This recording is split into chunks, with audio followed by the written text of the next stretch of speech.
Question, importante ba bang makapagtapos ng pag-aaral ngayon? Yes or no?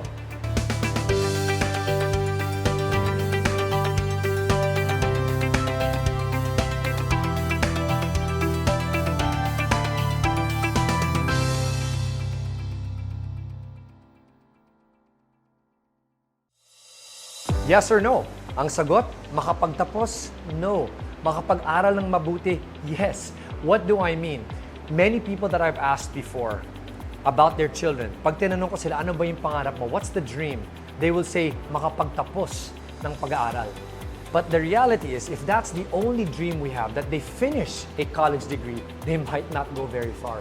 Instead, our mindset should be, we invest not in the education to finish the degree, but instead in the learning experience. Kailangan po yung pag-aaral nila, what they learn is something that will access or open doors to future success. Halimbawa po, let's look at some of the successful folks we see today, like Steve Jobs, who founded Apple, Bill Gates behind Microsoft, and Mark Zuckerberg behind Facebook, Instagram, and Meta. What do they have in common? Apart from the fact that they're all highly successful billionaires, hindi sila nakapagtapos. They didn't finish college, which we know. But here's something we forget to realize. Even if they didn't finish college, hindi po ang mensahe dito is, sige, hindi na ako magtatapos ng pag-aaral. The message is, what am I doing to maximize the learning experience? They maximized the learning experience. Some of them went to Harvard, so they had access to networks of people. They had infrastructure. They had a lot of different peers that they were able to work with and meet, and that's what opened doors for them to succeed and build their enterprise. So, the question we're asking ourselves now is, how do I find the right learning experience to invest in?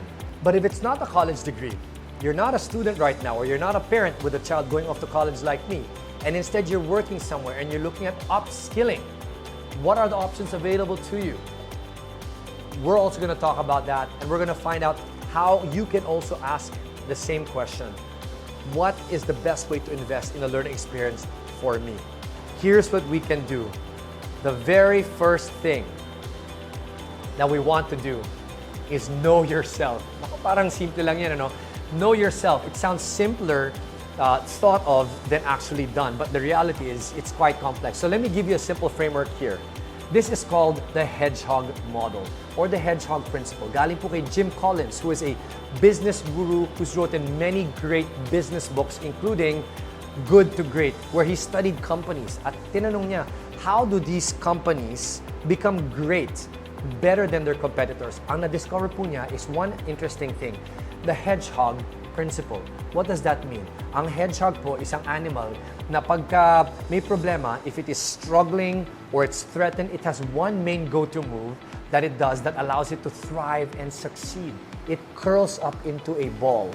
So, for many companies that he studied, he said those that did great versus their competitors had one go-to move that they kept focusing on even if things were experimented on or tried despite various things happening around them. Ganon din po sa atin. Bringing it back to us, do we know our hedgehog? What is our go-to move? So that when we know what that is, we can then find the right learning experience. Going back to the model, the Hedgehog Model, there are 3 areas that he recommends. The first is identify all of your passions. Ano ba yung hilig mo?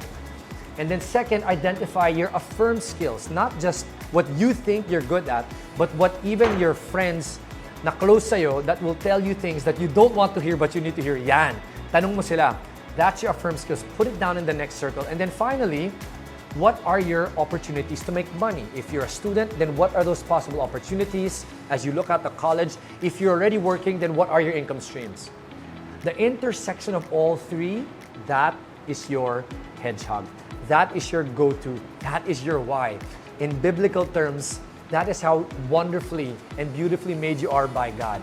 When you know your skills, your passions, and what can help you pay the bills. Once you figured that all out, then you go to step number 2. I know myself. Let me now find out what are the options. So know your options. So find out ano bang available. Look at not just the specific courses, but look at the things that will be learned as a result of that degree or that course. You want to ask yourself, access, is it online, is it physical? So list that all down based on what's important to you. And then of course, because this is about money, pera. Ano ba yung budget? Magkakano bang kailangan doon? What are the available scholarships or payment plans? As you map all of that out and you know your options, you can go to step number 3. At nakita nyo naman po, no? The hardest step is really step number 1. So step number 2 becomes easier, but you need to put the work, find those options. When you go to step number 3, it's now matching. Match who you are and your options. And you can do that in a grid like this. So if you want to be objective, you look at this grid at i-rank mo ano ba yung importante sa'yo that you know about yourself. And as you look at those traits in the options you're looking for, you can now see total scores. And the total score that is highest in your evaluation, that is now the learning experience that you want to invest in. Now let me add something here.